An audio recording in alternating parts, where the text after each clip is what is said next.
আউযু বিল্লাহি মিনাশ শাইতানির রাজিম বিসমিল্লাহির রহমানির রহিম। পরম করুণাময় আল্লাহর নামে শুরু করতেছি। যারা আমার ভিডিও দেখছেন বা দেখবেন সবার প্রতি আন্তরিক শুভেচ্ছা অভিনন্দন। আল্লাহ সবাইকে উত্তম বিনিময় দান করুক। আমি গত পর্বে যে বিষয়টা আলোচনা করেছিলাম যে ইউসুফ আলাইহিস সালামের ভাইরা ইউসুফ আলাইহিস সালামকে বাবার কাছ থেকে অনেক কৌশলে চলে বলে অনেক কথা বলে অনেক অভিনয় করে তাকে বাবার কাছ থেকে নিয়ে গেলেন। বাবার কাছ থেকে নিয়ে গেলেন একটা কূপের কাছে, যেটা আগের পর্বে বলা হয়েছে যে তাকে একটা কুয়ার ভিতরে কূপের ভিতরে ফেলে দিতে। এই কথা বলে তারা বাবার কাছ থেকে ইউসুফকে নিয়ে গেলেন। এরপর আল্লাহ পাক বলেন ফালাম্মা যাহাবু বিহি আজমাউ আইয়াজআলুহু ফি গায়াবাতিল জুব্বি। এরপরে যখন ইউসুফ আলাইহিস সালাম তার ভাইরা ইউসুফকে নিয়ে গেলেন এবং কুয়ার কাছে উপস্থিত করলেন, কুয়ার ভিতরে ফেলায় দেবেন। এ সময় আল্লাহ পাক ইউসুফ আলাইহিস সালামকে বলেন আওহাইনা ইলাইহি লাতুনাব্বি আন্নাহুম বিআমরিম হাযা ওয়া হুম লা ইয়াশউরুন। আমি ইউসুফের প্রতি ওহী করলাম, এমন সময় আসবে তোমার ভাইদের কাছে এই আজকের যে কথা, এই কথাগুলো বলবে, কিন্তু তারা বুঝতে চাইবে না, বুঝতে পারবে না।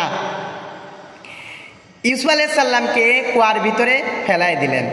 ইউসুফ আলাইহিস সালাম কুয়ার ভিতরে 3 দিন ছিলেন। এই 3 দিন কুয়ার ভিতরে একটা পাথরের উপরে তাকে বসিয়ে রাখা হয় যাতে তার কষ্ট না হয়। আর এই 3টা দিন ফেরেশতারা তার জন্য খাবার বহন করতেন এবং ফেরেশতারা তাকে সান্ত্বনা দিতেন। আল্লাহ পাক ফেরেশতাদের মাধ্যমে সকল ধরনের সাহায্য ইউসুফ আলাইহিস সালামকে করেছিলেন। আর যখন ইউসুফ আলাইহিস সালামকে কুয়ার ভিতরে ফেলাই দেওয়া হয় তখন ইউসুফ আলাইহিস সালামের বয়স ছিল 17 বছর। এরপরে ইউসুফ আলাইহিস সালাম 3 দিন কুয়ার ভিতরে থাকলেন একটা পাথরের উপরে। ফেরেশতারা তাদের জন্য সান্ত্বনা দিলেন, খাবারের ব্যবস্থা করলেন।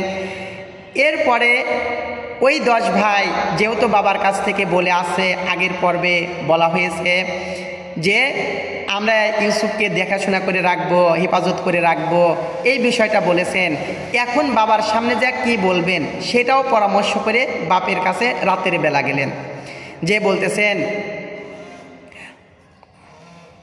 ওয়াজাউ আবাহুম ইশা আইয়াবকুন।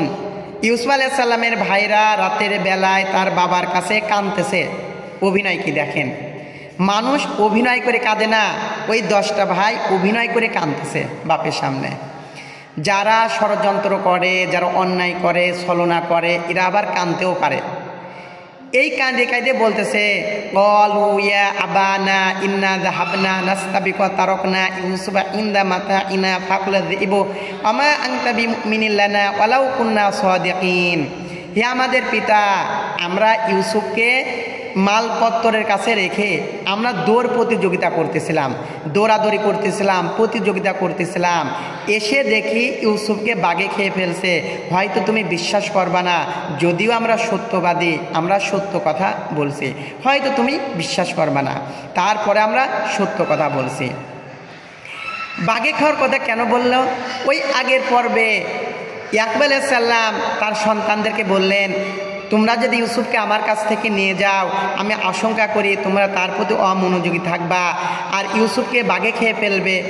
যদি আমরা বাঘে খাওয়ার কথাটা বলি, যেহেতু বাবা আমাদের সতর্ক করছিল, বাবা বুঝবে যে ওরা অমনোযোগী ছিল, তাহলে বাঘে খেয়েছে, এটা সত্য বলে বাবা মেনে নেবে।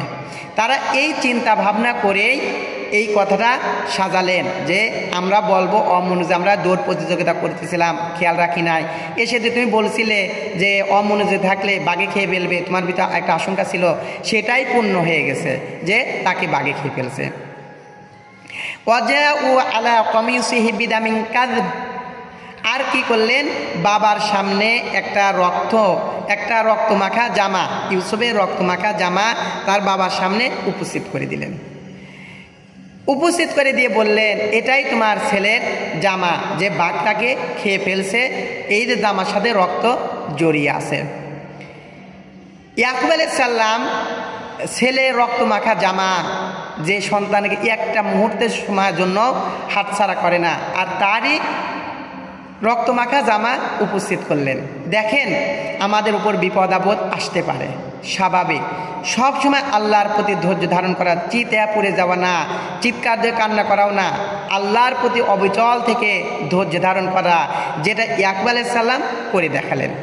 ইয়াকুব আলাইহিস সালাম বললেন, ক্বালা বাল সাওয়ালাত লাকুম আনফুসুকুম আমরা, তোমরা একটা মিথ্যা নাটক সাজিয়ে নিয়ে আসছো, তোমরা একটা মিথ্যা নাটক সাজিয়ে নিয়ে আসছো।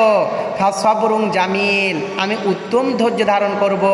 আল্লাহুল মুস্তাআনু আলা মা তাসিফুন, আর তোমরা যে মিথ্যা কাহিনী রচনা করছো না, এর বেলায় আমি আমার রবের কাছে সাহায্য চাই, এর বেলায় আমি আমার রবের কাছে সাহায্য চাই। তোমরা যে মিথ্যা কাহিনীটা তৈরি করে নিয়ে আসছো। এখানে একটা বিষয় লক্ষণীয় যে ইউসুফ আলাইহিস সালামের যে রক্তমাখা জামা তার পিতার সামনে ধরলেন, এই রক্তমাখা জামা যদি বাঘে খেত তাহলে এই জামাটা ছিঁড়া থাকতো, যদি বাঘে তাকে খেত অবশ্যই জামাটা ছিঁড়া থাকতো, কিন্তু জামাটা তো কোনো জায়গায় ছিঁড়া ছিল না, এটা অক্ষত ছিল, ভালো জামা ছিল, জামা তো কোনো জায়গায় ছিঁড়ি নাই। দেখেন না, যে কোনো মানুষকে হত্যা করলে পরেও এমন কিছু প্রমাণ মনে করে যে আমি তো সব কিছু নিয়ে গেছি, এখানে কোনো প্রমাণ নাই, কিন্তু পুলিশ সিআইডি এমন কিছু প্রমাণ রেখে দেয়, এমন কিছু রেখে যায়, ওইটা সূত্র ধরেই আসামি কিন্তু ধরতে পারে।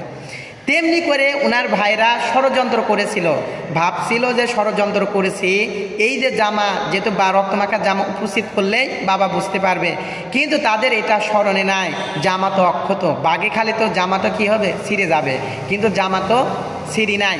তাদের এটাই প্রমাণ করে যে তারা ষড়যন্ত্র করলেও এই জিনিসটা তারা বুঝতে পারে নাই, যে বাবার কাছে দেব, বাবা তো বুঝতেই পারবে জামা তো ছিঁড়া নাই, বাবা তো এমনি বুঝতে পারবে। এই জন্য তিনি বললেন, আমি উত্তম ধৈর্য ধারণ করব, আর তোমরা যে কাহিনী রচনা করছো আমি কি করব, আল্লাহর কাছে এর ব্যাপারে সাহায্য চাই। অজে আতে সাইয়া রতন আরসিলু অরিনা ফাদনা দালোয়া, এরপরে যখন বণিক দল তারা মিশরের দিকে রওনা করলেন ব্যবসায়ের উদ্দেশ্য, তখন কুয়ার কাছে যখন পৌঁছালেন, তখন একজন ব্যক্তিকে কুয়ার সামনে পাঠালেন যে সেখান থেকে পানি নিয়ে আসো। যে ব্যক্তি পানি আনতে গেলেন, যখন বালতি কুয়ার ভিতরে নামিয়ে দিলেন, আর বালতির ভিতরে ইউসুফ আলাইহিস সালাম উঠে আসলেন। সুবহানাল্লাহ। যখন ইউসুফ আলাইহিস সালাম উঠে আসলেন, তখন ওই ব্যক্তি চিৎকার দিয়ে বললেন, ক্বাল ইয়া বুশরা হাদা গুলাম আসাররুহু বিদুআহ আল্লাহু আলিমুম বিমা ইয়ামালুন। এ কি একটা সুসংবাদ, আশ্চর্য একটা সুসংবাদ হয়ে গেল। প্রথমেই তারা ভাবলো, যখনই একটা সন্তান, এত সুন্দর একটা ছেলে পাইছি, তাহলে কি করতে পারবো, গোলাম হিসাবে বিক্রি করতে পারবো, এটাই ভাবলেন। তাফসিরে এভাবেও আছে যে ইউসুফ আলাইহিস সালামের ভাইরা সেখানে উপস্থিত ছিল, ইউসুফ আলাইহিস সালামের ভাইদের সহযোগিতায় তারা সেখান থেকে নিয়ে যেতে সক্ষম হয়েছিল। যে ইউসুফ আলাইহিস সালামের ভাইরা তাদের কুয়ার সামনে থাকতো, দেখতো যে আসলে তাকে কেউ নিয়ে যাচ্ছে কিনা, এই বিষয়তে তারা লক্ষ্য রাখতো, কুয়ার সামনে আসতো। এরপরে যারা নিয়ে যাবে তাদের কাছে বলতেছেন, এটা আমাদের দাস, আমাদের বাড়ি থেকে পালিয়েছে, কিন্তু ইউসুফ আলাইহিস সালাম কিছুই বলছে না। আসলে আল্লাহর সিদ্ধান্ত একরকম, যে আল্লাহ চাচ্ছে ইউসুফ আছে কি হবে, মিশরের প্রেসিডেন্ট হবে। সুবহানাল্লাহ। এটা নিয়ে যাওয়ার টেকনিক এটা আল্লাহ পাক কিভাবে নিয়ে গেলেন, যে তারা কি করলেন, ইউসুফকে সামলায় ফেললো। যদি অন্য কোনো মানুষ এসে ইউসুফকে দেখে ফেলে, যদি চিনতে পারে এটা অমুকের সন্তান, নিয়ে যাবে, অনেক কিছু জিজ্ঞাসা করবে, এজন্য কি করলো, সবার কাছ থেকে ইউসুফকে সামলে ফেললো, যাতে ইউসুফকে তারা কেউ চিনতে না পারে। আর তারা ছিল অত্যন্ত আর তারা যা করতেছিল আল্লাহ পাক সবই পর্যবেক্ষণ করতেছিলেন, তারা, তার ভাইরা এবং যারা বণিক দল, আল্লাহ পাক সবই দেখতেছিলেন। অশারুহু বিথামানিন বাখসিন দারাইহিম মা'দুদাহ ওয়া কানু ফি মিনাস সাইদিন। আর তারা খুবই স্বল্প মূল্যে ইউসুফ আলাইহিস সালামকে মিশরে বিক্রি করে দিলেন, আর তারা ছিল অত্যন্ত লোভী।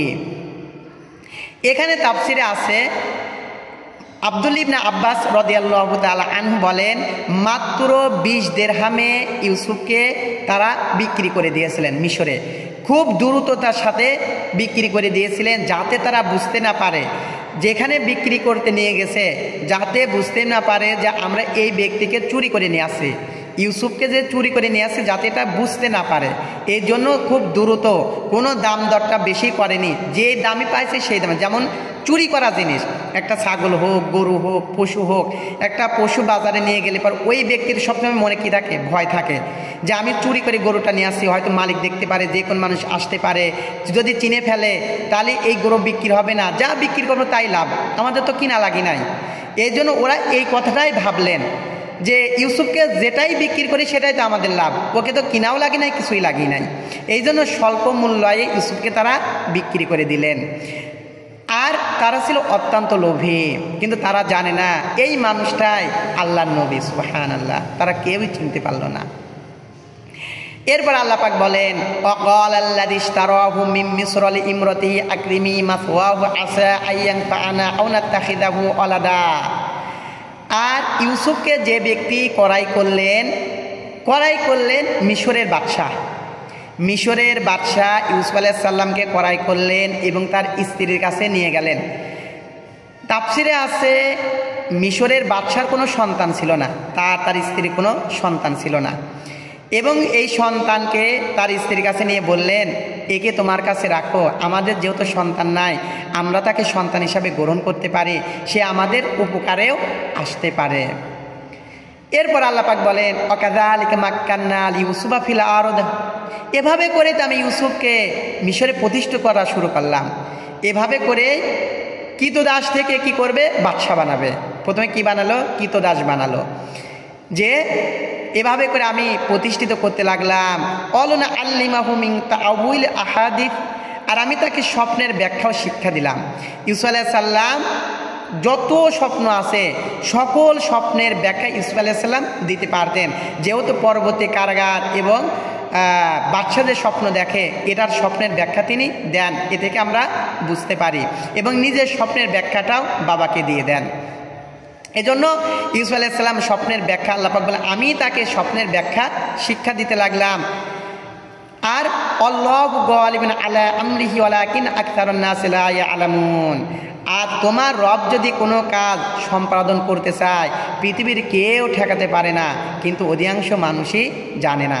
যেহেতু আল্লাহ পাক যদি চায় যে আমি এই কাজটা করব, পৃথিবীর কেউ ঠেকাতে পারে, কেউ পারে না, কিন্তু অধিকাংশ মানুষই জানে না।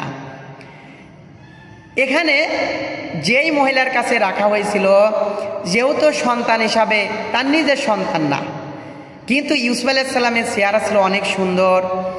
আর ইউসুফ আলাইহিস সালামকে আল্লাহ পাক উত্তম চরিত্রের অধিকারী বানিয়েছিলেন। নবীরা সবাই উত্তম চরিত্রের অধিকারী, সৌন্দর্য, ধার্মিকতা, কমলতা, তার সব কিছু যে সুন্দর, এটা আল্লাহ পাক নবীদের দান করে থাকেন। এরপর আল্লাহ পাক বলেন, আলাম্মা বালাগা আশুদ্দাহু আতাইনাহু হুকমা ওয়া ইলমা ওয়া কাযালিকা নাজজিল মুহসিনিন। আর ইউসুফ যখন পূর্ণ যৌবনে পদার্পণ করলেন, তখন আমার পক্ষ থেকে আমি তাকে হিকমত শিক্ষা দিলাম, জ্ঞান শিক্ষা দিলাম, আর সৎকর্মশীলদেরকে আমি এভাবেই ওয়া কাযালিকা নাজজিল মুহসিনিন, সৎকর্মশীলদেরকে আমি এভাবেই পুরস্কৃত করে থাকি। সুবহানাল্লাহি বিহামদিহি। তার মানে এখান দ্বারা কি বোঝাচ্ছে যে আল্লাহ পাক তাকে জ্ঞান দান করছিলেন। এটা তাফসীর আছে, যখন তার বয়স 30 বছর, এই সময় আল্লাহ পাক নবুয়াতের যে সকল কর্মগুলো আল্লাহ পাক তাকে শিক্ষা দিতে লাগলেন, জ্ঞান শিক্ষা দিতে লাগলেন। এরপরে যেই মহিলাকে তার কাছে রাখা হয়েছিল, এই মহিলা তার প্রতি আকৃষ্ট হয় এবং তাকে খারাপ কাজের জন্য কামনা করা হয়। এই বিষয়টা আমি পরের পর্ব এই পর্বটা উপস্থাপন করব ইনশাল্লাহ। আপনারা আমার পর্বগুলো পর্যায়ক্রমে দেখতে থাকেন, ইনশাল্লাহ সবগুলোই আস্তে আস্তে আপনারা পাবেন ইনশাল্লাহ।